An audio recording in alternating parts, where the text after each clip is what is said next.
Bismillahirrahmanirrahim. Assalamualaikum warahmatullahi wabarakatuh. Saya Citra Aura Kristalia dari F21A akan menjelaskan proses dan hasil analisis saya dari dataset transkrip nilai dan data lulusan untuk memenuhi UTS mata kuliah data mining. Tujuan menganalisis data ini yaitu untuk mengidentifikasi faktor atau variabel mana yang paling berpengaruh terhadap kelulusan mahasiswa. Nah, sebelum menganalisis data, hal pertama yang dilakukan yaitu memahami data. Nah, proses memahami data yaitu ketika integrasi data. Nah, di sini data yang ada yaitu data JSON. Nah, di sini saya menormalisasi data JSON untuk membuat data frame. Nah, ini adalah proses memahami datanya, melihat ada variabel apa saja yang akan memenuhi tujuan menganalisis data ini. Di sini terdapat dua dataset yaitu transkrip nilai dan MS lulusan. Nah, setelah memahami data, dilakukanlah data preprocessing atau membersihkan data ya, data cleaning.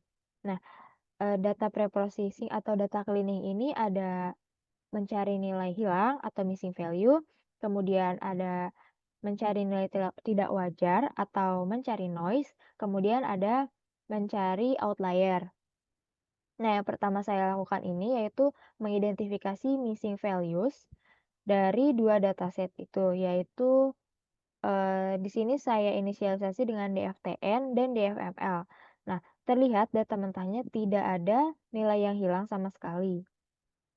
Kemudian dicari noise-nya atau nilai tidak wajar dari kolom jenis kelamin dan tahun lahir. Nah, di sini di kolom jenis kelamin tidak ditemukan nilai yang tidak wajar.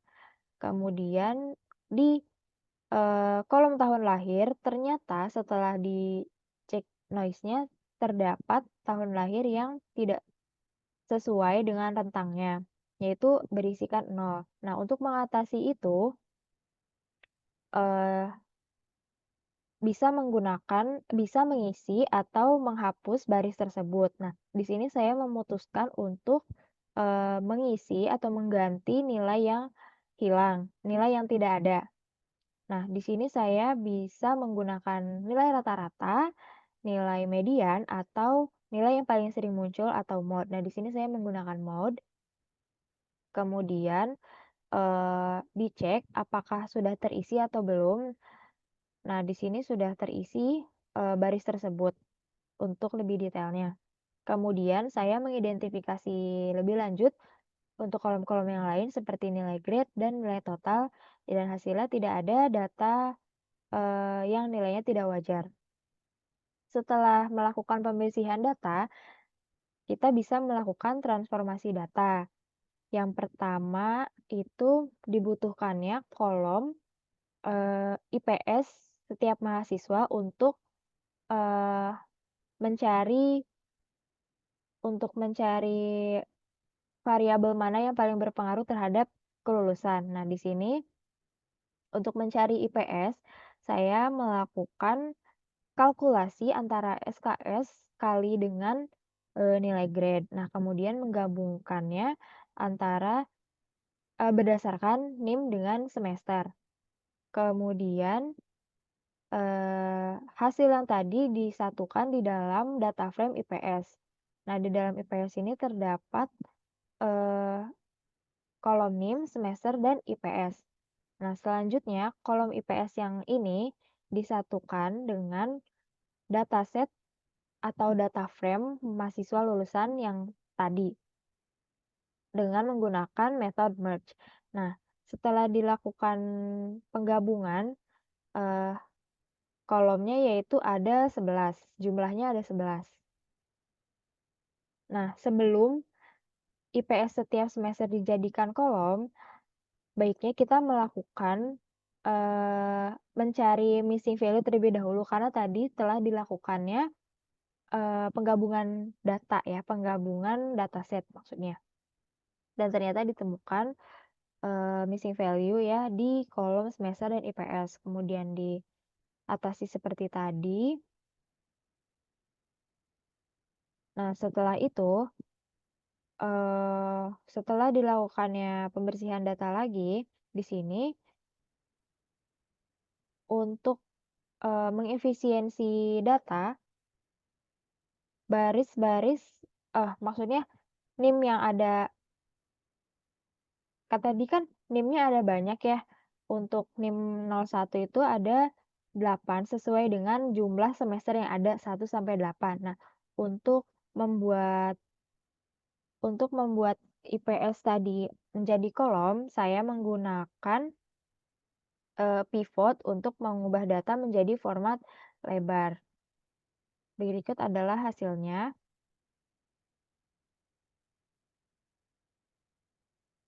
Kemudian saya menghapus kolom yang sudah tidak memiliki relevansi seperti semester dan IPS 0 dan 9.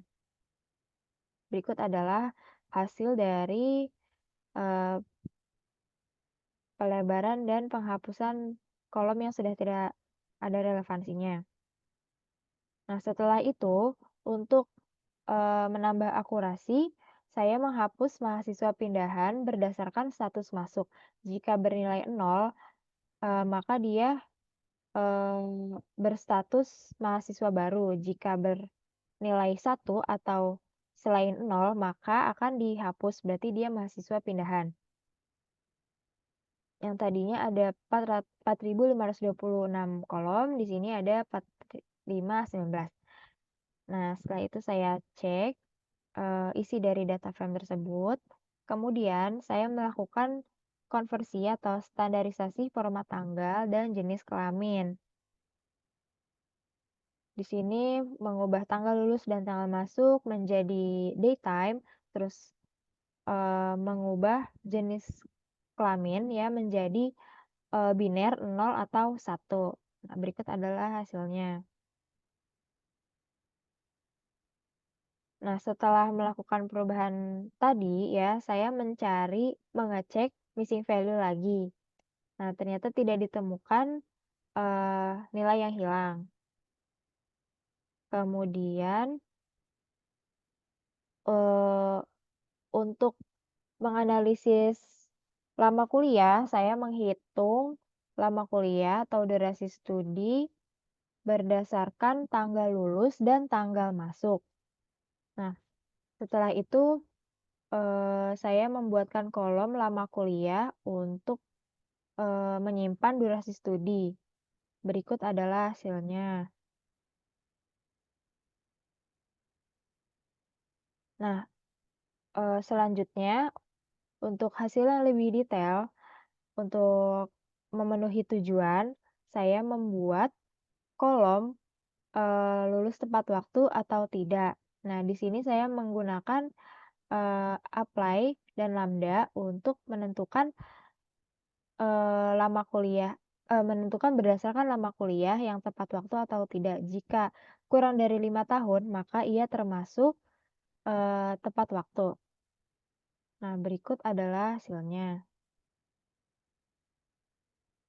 Nah, selanjutnya, saya mencari data duplikat berdasarkan NIM. Kenapa enggak di awal? Karena jika melakukan, eee, pencarian data duplikat saat di proses yang ini, sebelum penggabungan, sama ya, maka akan muncul, eee, data duplikat yang banyak. Karena tadi, eee, kolom IPS-nya belum dilakukan pelebaran.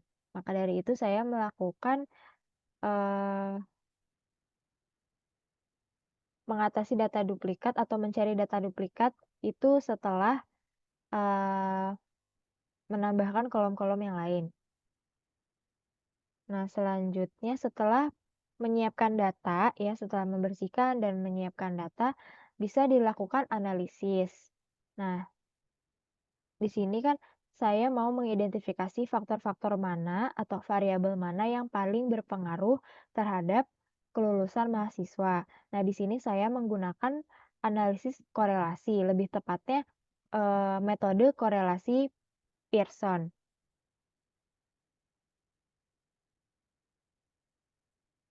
Analisis korelasi Pearson ini metode yang paling umum digunakan untuk mengukur hubungan linear antara dua variabel. Nah, sebelumnya saya mengecek terlebih dahulu, eee, tipe data dari data frame yang sudah ada. Kemudian saya menyiapkan library-library apa saja yang akan saya gunakan untuk menganalisis.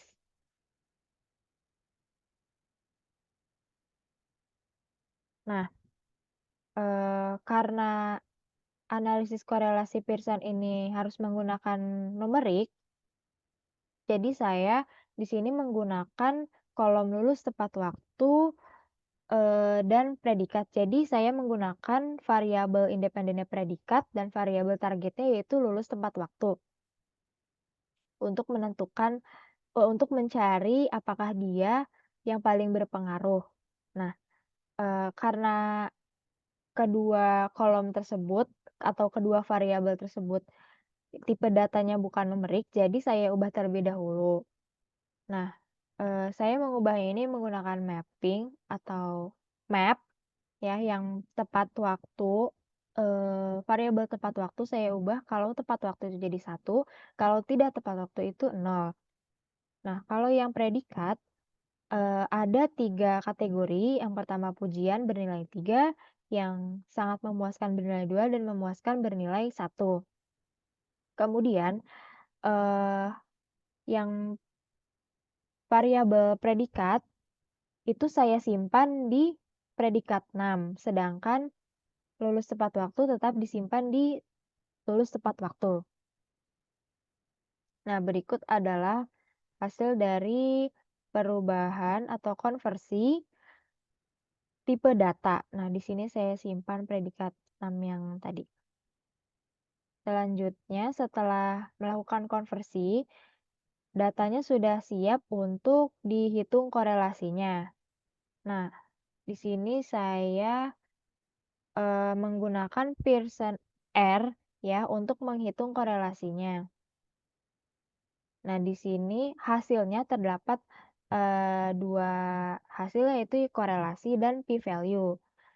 Di sini koefisien korelasinya yang untuk predikat antara predikat dengan lulus tepat waktu yaitu senilai 0,42, sedangkan p-value-nya 7,3. Nah, untuk memastikan apakah ini akurat atau signifikan atau tidak, saya menghitung lagi, atau menganalisis lagi menggunakan variabel independen yang berbeda, yaitu saya menggunakan variabel independen IPS. Nah, sama seperti tadi saya karena di sini kolom lulus tepat waktunya sudah berubah menjadi numerik dan, variabel independen IPS sudah bertipe data numerik, maka tidak perlu dikonversi. Nah, langsung saja dihitung koefisien korelasi Pearson-nya. Di sini terlihat hasilnya yaitu 0,17 untuk Pearson-nya, korelasinya maksudnya, terus nilai value-nya sebesar 2,87. Nah, selanjutnya yaitu setelah menganalisis harus divisualisasikan agar terlihat signifikansinya. Nah, di sini saya menggunakan scatter plot atau korelasi plot sebesar 8,6. Nah, yang pertama saya memvisualisasikan terlebih dahulu, hubungan antara predikat dengan variabel target lulus tepat waktu. Berikut adalah hasilnya. Nah, perbandingannya yaitu korelasi antara oh ini belum diganti. Korelasi antara IPS dan kelulusan tepat waktu.